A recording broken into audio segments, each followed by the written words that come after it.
Is it muted? Don't know it.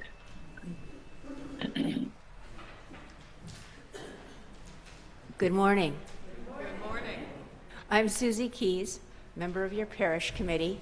So happy to see you all here this morning, whether it's your 500th time or your very first time in the sanctuary. It's good to be together. Special welcome to anyone who's visiting this morning, and we invite you to join us downstairs after the service for coffee and fellowship. If you're new to us and you'd like people to come up and talk to you, please take a red mug and we will all be sure to give you an extra warm greeting. Our mission is to build community, to search for meaning, to deepen our spirituality, and to work together for a better world. If you have questions about First Parish or Unitarian Universalism, someone from our membership team will be at the membership table, which is right inside the door as you enter the vestry, and they'll be happy to answer any questions. And Kate Holland, our Director of Lifespan Education, is also available after the service, and she'd love to meet you. A big thanks to everyone else who's participating in the service this morning. Their names are in the order of service. Please silence your cell phone if you haven't done that already. And take a moment to join in saying hello to one another and to wave to the people who are online. Good morning. A heartfelt welcome to everyone. And now let us turn our hearts and minds to worship. This morning, the Pollitt family is going to light our chalice and lead us in saying our,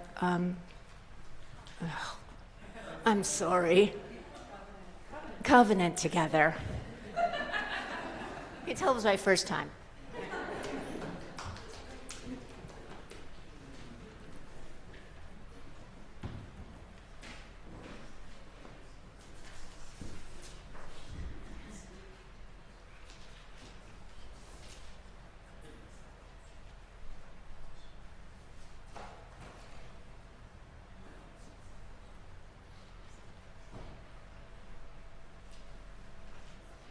Hi, thank you so much. I'm Dee. This is my family, Ollie, Maddie, Mona, and Marla. Are we ready, girls? Yeah. All right.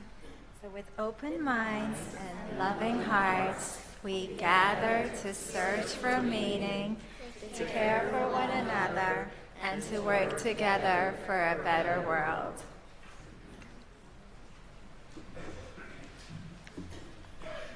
This morning marks the second Sunday in Advent in the Christian tradition. Each week until Christmas, we light a new candle on the Advent wreath. The circle of greenery reminds us of the eternal cycle of all life without beginning or end. The candles remind us that we are each called to emit our glow amid the pain and suffering facing our world. The second candle of the Advent wreath represents peace. In this time of expectancy and celebration, let us hold on to the ideal of peace, however hard that is. Even though wars rage around the world and sometimes in our hearts, we recognize that peace arrives gently into an open heart. This morning, we have lit the candle of peace to remind us that it is in the softness of a dove's wing that peace descends upon us.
My opening words I've adapted from Laura Wallace.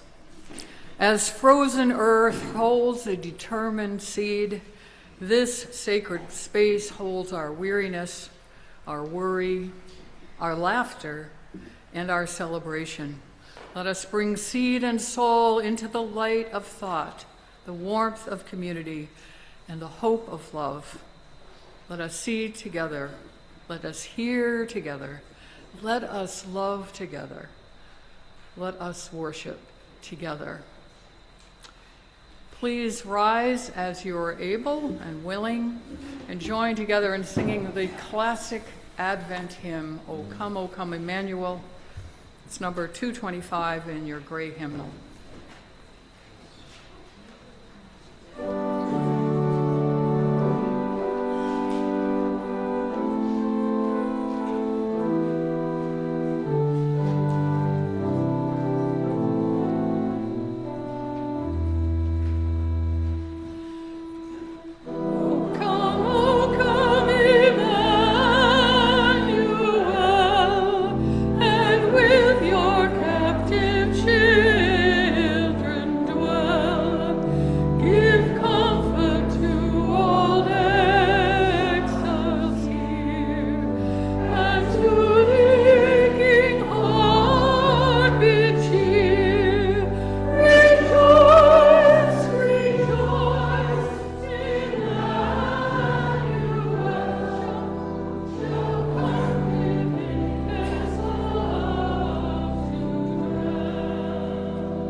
Good morning. My name is Kate Holland. I'm the Director of Lifespan Education here at First Parish, and I use she, her pronouns. So this morning I have a story to share with you that's a pretty seasonal story. So this story is about a little girl named Julie. And Julie was so excited. She was up really, really late. It was dark outside, and the moon was just starting to rise. It was so cold. She had to get ready to go outside with her dad. She put on her stretchy gloves that she wore on the bus, and she put over those her big warm winter gloves that she used to play in the snow. She had on a pair of leggings, a pair of sweatpants, and her snow pants. She had on a shirt, a sweatshirt, and her big puffy coat, which made it kind of weird to walk. You know, you can't quite put your hands down. But she was so excited. She was 8 years old, and she was finally old enough to go owling with her dad. She and Dad went out into the snow, and it was beautiful. It was as white as a bowl of milk full of cereal filled with milk. It was so white and beautiful. The moon made it sparkle and looked lovely. So they treaded up into the snow, and they left little gray footprints behind them. And her dad had a long, beautiful shadow in the moon, and hers was kind of short and stumpy, but it ran after his. She couldn't wait. As soon as they got to the tree line, her father stopped them. And he waited, and then he said, "Hoo-hoo, hoo-hoo." And he made the sound of the owl, and they were both silent, and they listened. She listened so hard that she felt like her ears hurt, but there was no sound. So they quietly walked on, because when you go owling, you have to be really quiet. So they walked on into the trees and into the forest, and the trees in the forest were beautiful. As the moon caught them, you could see the sparkles of snow and ice. It was beautiful. She could hear some rumblings around trees. She was a little afraid that there was something back there and she didn't know quite what it was. But when you go owling, you have to be brave. You have to be quiet. So they went a little further into the forest, and then they stopped again. And her dad called, "Hoo-hoo, hoo-hoo." They stopped quietly and listened.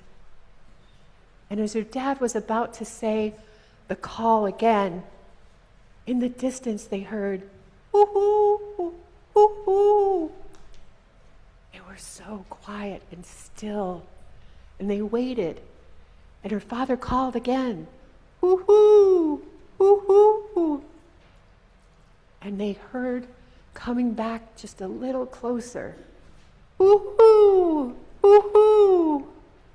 It was like her dad and the owl were having a conversation on what was for dinner tonight.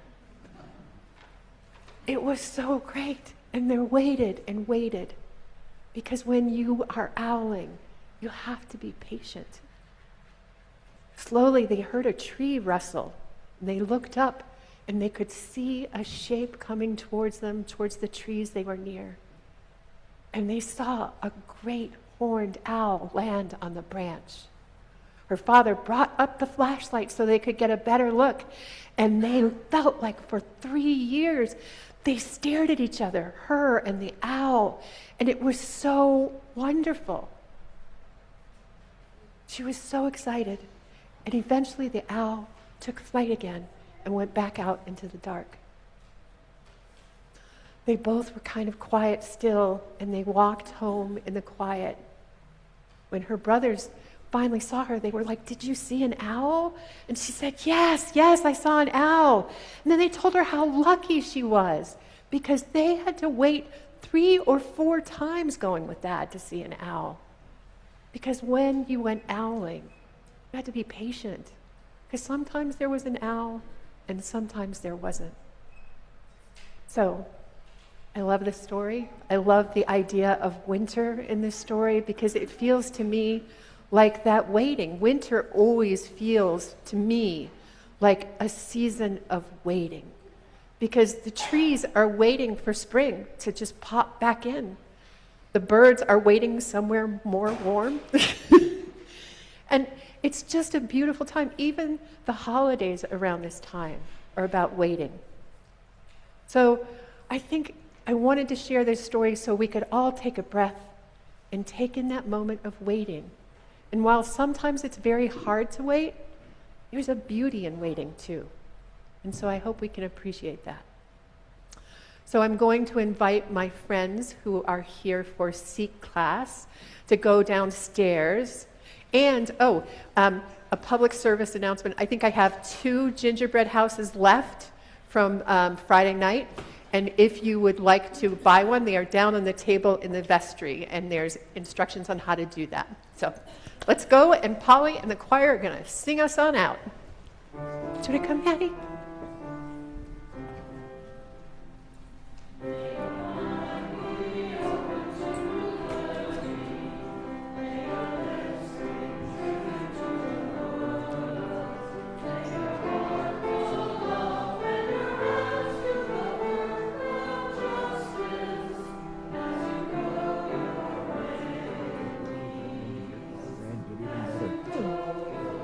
Simon Driver's Annual.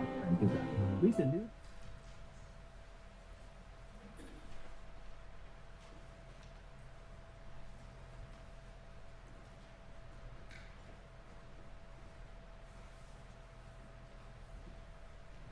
Good morning. I'm Debbie Levens, a lay minister for this congregation. This is a time in our service that we set aside to acknowledge the joys and sorrows that we hold. In our sharing and our witness, we affirm our covenant to care for one another. As we face the uncertainty of the road ahead in our country and our world, we light our vigil candle in solidarity with all who are living in fear, especially those facing food insecurity, job loss, and other economic challenges. May the love which abides in our community offer hope, strength, and peace in the days to come. If you have a personal joy or sorrow that you would like to share, please feel welcome to come.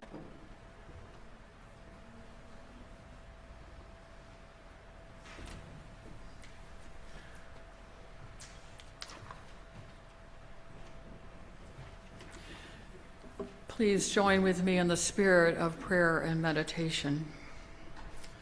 With these words I've adapted from David Rankin. During the Advent season, we celebrate the qualities of faith, of hope, love, and joy. Yet these must be viewed through the prism of paradox, especially in these times. No faith is worthy without the capacity to doubt all things, for then it is only credulity. No hope is possible without the specter of defeat in the wings, for then it was only dreaming.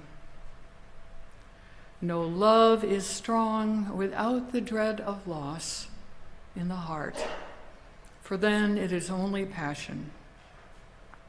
No joy is complete without the certainty of sorrow and the future, then it is only frivolity.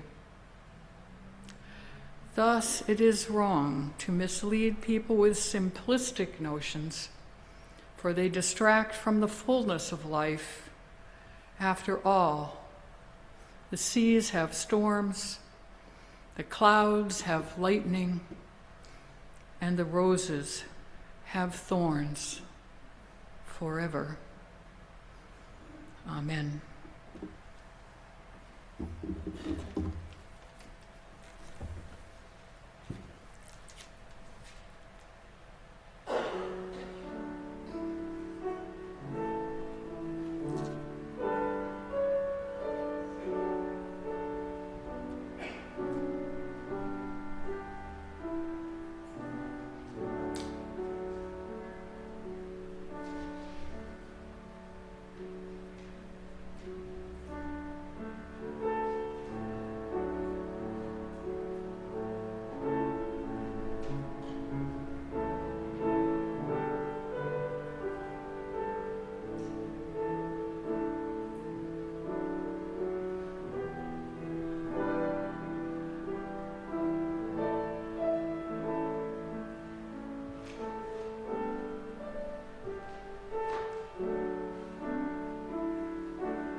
I'm Lori Bent.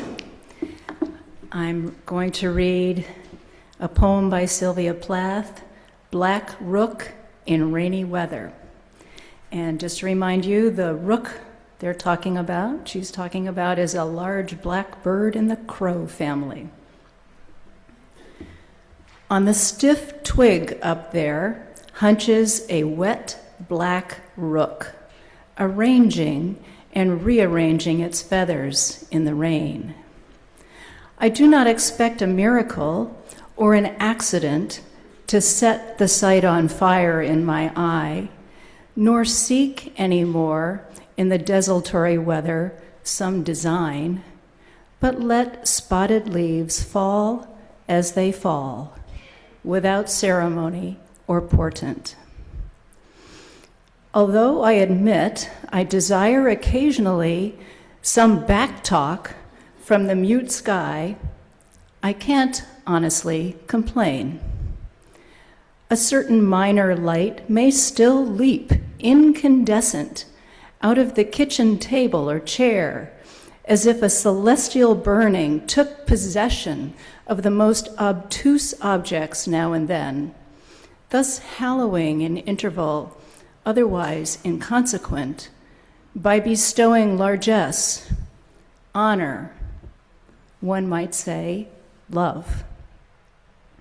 At any rate, I now walk wary, for it could happen, even in this dull, ruinous landscape, skeptical yet politic, ignorant of whatever angel may choose to flare suddenly at my elbow. I only know that a rook ordering its black feathers can so shine as to seize my senses, haul my eyelids up, and grant a brief respite from fear of total neutrality. With luck, trekking stubborn through this season of fatigue, I shall patch together a content of sorts. Miracles occur if you care to call those spasmodic tricks of radiance miracles. The wait's begun again, the long wait for the angel, for that rare, random descent.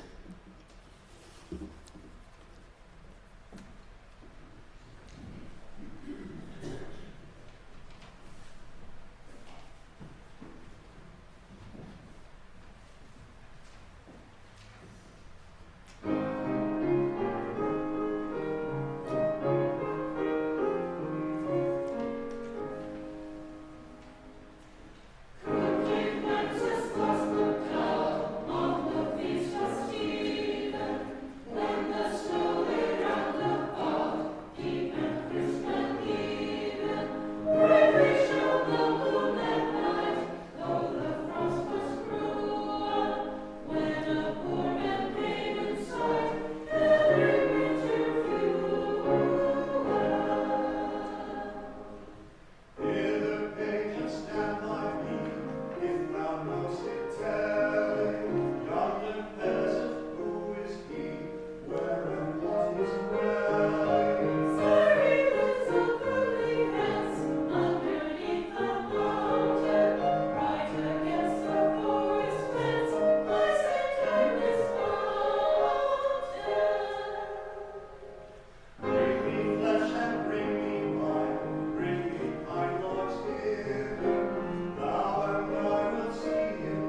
First, I have to say it's always so wonderful to be back here with all of you.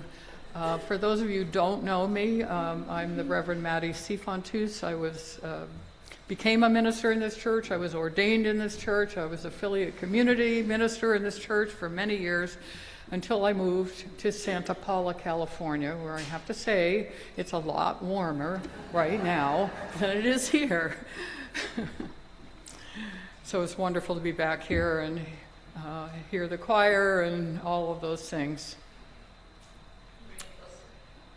Closer? Okay. Many years ago, I had a very potent dream. Now, I'm not one given to remembering my dreams or even having very complicated dreams, at least the ones I remember. I never dwell on whether they're in Technicolor or black and white or even too much about what they might mean. Generally speaking, they seem to be about the unfinished business of the day, maybe washing dishes or the laundry I haven't done yet, not emotions that I haven't explored, really. Not Jungian archetypal type things that I read about. No, dishes, laundry. Sometimes I even felt that I could not be that interesting a person if I had such unspectacular nighttime musings. Although, as Sylvia Plath says in her poem, a certain minor light may still leap incandescent out of the kitchen table or chair, as if a celestian burning took possession of the most obtuse objects now and then, thus hallowing an interval otherwise inconsequent. Dishes, chairs, the kitchen floor that needs washing, all those things. So perhaps there might be some hallowing of an interval inconsequent after all, if the light can leap incandescent. But pretty mundane things they often are. Not like those night-rattling free-for-alls my ex-husband, some of you may remember him because he used to be here. He used to have these dreams with casts of thousands, the entire Russian army in full battle gear, and he would wake up soaked in sweat. And my dad, Harold McNeil, used to comment to me when he was an elderly man, way up in his 90s, Maddie, or he used to call me Madeline, Madeline, why did God create dreams? After a particular scary one that he had. And I guess he thought that ministers were taught the answer to that in seminary. I had to tell him, no, that was not on the agenda. But there was one early morning that I sat straight up in bed, put my feet on the floor, just bowled over by a dream that definitely did not have casts of thousands or even any action to speak of. In this dream, I was sitting cross-legged in the lotus position on the floor of my garage on Holiday Road down the way here. And I was in the posture of a formal meditation, looking out with a soft gaze from my garage down the driveway to the line of pine trees that edged my lot. Hardly fantastical imagery. There were no beings, human or otherwise, in my line of view, but I was very aware of a spiritual presence within me or behind me, just off behind me someplace, radiating peace and wisdom. I can still see that dream in my eyes today, and it was many decades ago now. Something or someone was present with me. Even after waking and feeling the warm wall-to-wall carpet under my bare feet, I could still sense the cold concrete of the garage floor in my dream, and that presence that seemed to be with me. There was probably more to it than that. I wished I had journaled about it right away, but again, I forget my dreams.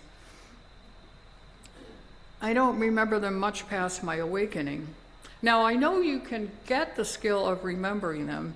I had a colleague who was a UU community minister who specialized in working with folks in dream interpretation, and he had methods of helping you recall your dreams. Have a journal next to your bed and you write them down. But none of that really ever worked with me. But this dream stayed with me. It came at a time in my life when I was trying to make a number of decisions. I was waiting to know what I should do. Should I move from Wayland? Should I go to seminary? That's a big one. I waited a long time to do that. Should I marry the man I was dating at the time? Am I on the right path for my life? I spent a lot of time asking myself those sorts of questions, and after having the dream, one of the answers that came with it was that I had what I needed right where I was. I didn't need to move to France, which is where that Sifantus name came from, or Nova Scotia, or join an ashram, or completely change what I was doing. That I was supported in what I was doing right then, in the present moment. And I would be supported in the future, whatever decisions I made down the way. It was an amazing feeling of presence, which I have felt only a couple of times in my life. This one woke me up out of a sound sleep, and I was so aware that I was waiting for something. Or was it someone? And after the dream, there were times that I felt like I was waiting for the kind of clarity that came with that dream to come once again. Waiting, expecting something. Expecting something. So expectation is what this time of the year is all about in this season that our Christian heritage labels Advent. Advent or Adventus means waiting, and the holiday season is nothing if not waiting, especially for our children. To get the chores done, to find the right gift, to find time for quiet moments, to accept that our loved ones will not always be as we wish them to be. Waiting for the light to shine again, even as the days get shorter and shorter. How can it be that it is so dark at 4:30 in the afternoon? We're waiting to get over the hurt of loss. We're waiting for the return of a loved one from far away. We're waiting to have our family all assembled. And perhaps right now we are all waiting for this difficult time in our country and our world to pass, even as we work towards whatever the future might be. But we're waiting for something new to be born into our lives, as represented by the birth of the baby Jesus so long ago and the hope for transformed lives. Longing for that light of hope, for a presence with us, waiting for the Spirit of love to move through us and around us. What can we expect? What can we do about waiting patiently? Simone Weil, a Jewish writer, once said, and I quote her, "Waiting patiently in expectation is the foundation of the spiritual life." I'm going to say that again. Waiting patiently in expectation is the foundation of the spiritual life. You may know that Weil was an outsider's saint. She was the daughter of an agnostic French family of Jewish descent. Her conversion took place at the age of 23 and took her totally by surprise. Until then, she had been a solemn, committed, leftist intellectual. Sounds like a number of us. Pfeil was never baptized. She said, and I quote, "God does not want me in the church." After her conversion, she moved toward a life of divine encounters, of presence, if you will, as excerpt in her book called Waiting for God. As Leslie Fiedler writes in her introduction to that book, and I quote, she speaks of the problems of belief in the vocabulary of the unbeliever, of the doctrines of the church in the words of the unchurched. This is not fluffy, inspirational vignettes, but a struggle with the very heart of how and where to find meaning. This agnostic Jewish young woman was amazed by the birth of something new in her life. This leftist intellectual was surprised by a presence that made for a turning towards something she didn't even know she was waiting for. The birth of her spiritual life, which didn't look at all like what she had thought was ahead of her. Even after my dream, it took me a number more years to make the decision to go to seminary. And my eventually enrollment as a very slow student at Andover Newton Theological School. I used to say I was on the eternity plan. Took me 7 years because I was running the Golden Tones that whole time, the elder chorus. One of my first times on the campus, I picked up a little book in their bookstore, The Path of Waiting by Henri Nouwen. It was my first encounter with him, who has become one of my touchstones in pastoral ministry and in my own contemplative practice. It was the first time I consciously thought of waiting as a spiritual path, something to be valued instead of something to drive me crazy. It seemed at the time, and has since, to be a special gift, thinking of waiting as a path towards meaning. We don't like to wait in our culture. That's for sure. Everything is speeding up by the month, by the week, by the day, it almost seems. I remember when computers came in the 80s, and then Reverend Ken Sawyer did a sermon about what the computers were going to mean to all of us. We had no idea. Cell phones, instant results. We get irritated waiting for anything sometimes. It's so much easier to put something in the microwave than wait for it in the regular old-fashioned oven, although now they have all these different kinds of ovens, so who knows. Even if it's better, you would have better results if you waited with your frozen pizza, if you did it the old-fashioned way, right? We don't have the patience to wait for anything anymore. We need to keep doing and doing and doing. We need to control all our outcomes, or at least think that we can control all our outcomes. We value what we do more than who we are. So what is the path of waiting? What would it look like? Nouwen says a waiting person who is present to the moment, who believes this moment is the moment. Nouwen grounds his thinking in the story from the Gospel of Luke, which at this time of year gets trotted out on Christmas Eve and other times. He points out that all the figures who appear in the beginning of this gospel are waiting. 5 men and women are waiting for God or the holy or something new to be birthed into their lives. They are giving attention to what is coming down the path.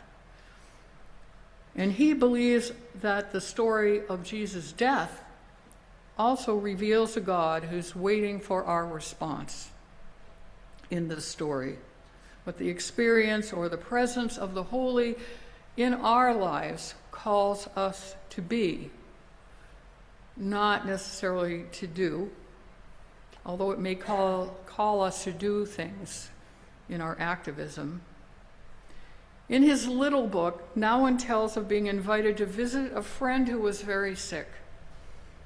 This man was about 53 years old and had lived a very active and useful and faithful and creative life. Actually, he was a social activist who had cared deeply for people, especially those with less means. When he was 50, he discovered he was suffering from cancer. And during the 3 years that followed, he became increasingly disabled. Nouwen goes on to tell that when he came to visit him, he said to him, and I quote, "Henry, here I am lying in this bed, and I don't know how to think about being sick. My whole way of thinking about myself is in terms of action, in terms of doing things for people. My life is valuable because I've been able to do so many things for so many people.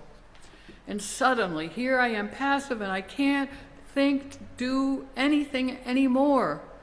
Help me to think about this situation in a new way," he asked Henry. "Help me to think about my not being able to do anything anymore, so I won't be driven to despair.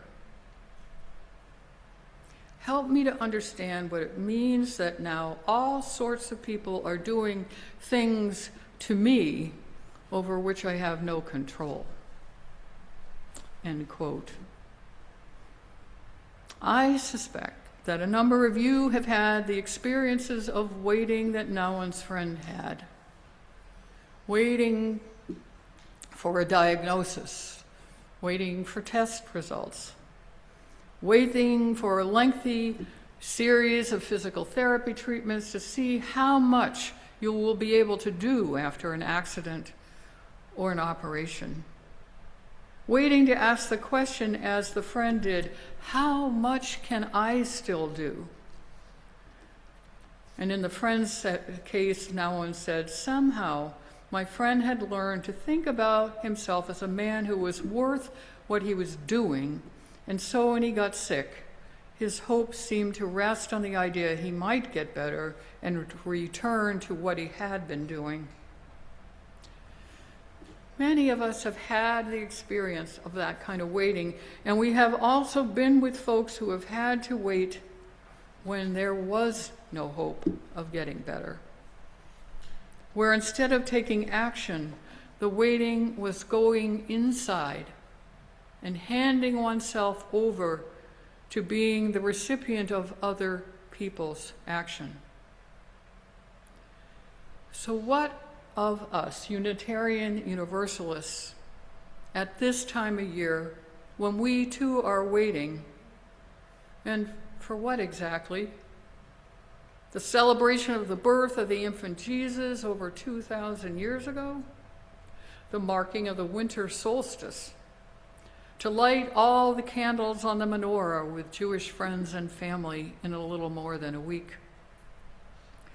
Or maybe, just maybe, you are waiting for all the festivities to be over, the lights packed away, the Christmas carols shut off in the supermarkets. I can wait, sign up for that one. And expectations packed away with the ribbons and the tinsel. Or maybe, just maybe, you are waiting for something new to be born into your life, something that may be already present, some presence you might feel in a dream or walking around in this beautiful town. What does waiting mean in our lives? How will we know we have found what we have waited for? Some final words from our French philosopher Simone Weil. All error is due to the fact that thought has seized upon some idea too hastily, and being prematurely blocked, it is not open to the truth. Above all, our thought should be empty, waiting, not seeking anything, but ready to receive in its naked truth the object that is to penetrate it. We do not obtain the most precious gifts, she writes, by going in search of them, but by waiting for them. So I say this morning and this season, be still and listen. What dreams do you have? Find what is of most meaning in this season. Listen. May it be so. Blessed be and amen. Please rise in body and spirit and sing People Look East, number 226 in the gray hymnal.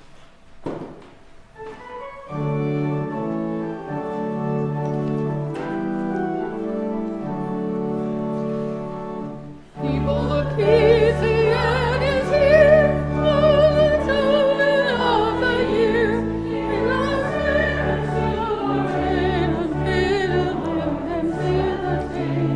People look east and sing today, love, the gift is on the way.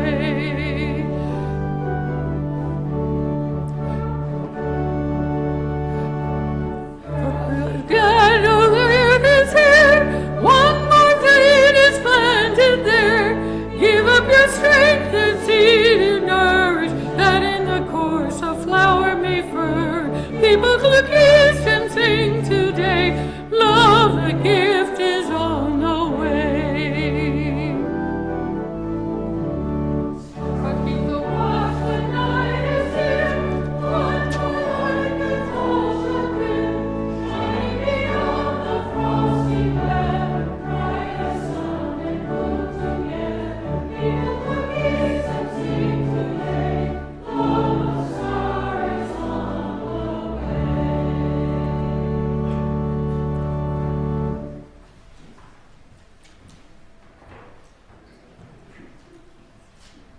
Miracles occur if you call those spasmodic tricks of radiance miracles. The wait's begun again, the long wait for the angel, for that rare random descent. May you have the patience to wait for a miracle this December, even if the miracle is having patience to be fully present to yourself, to others, and the holy. Amen.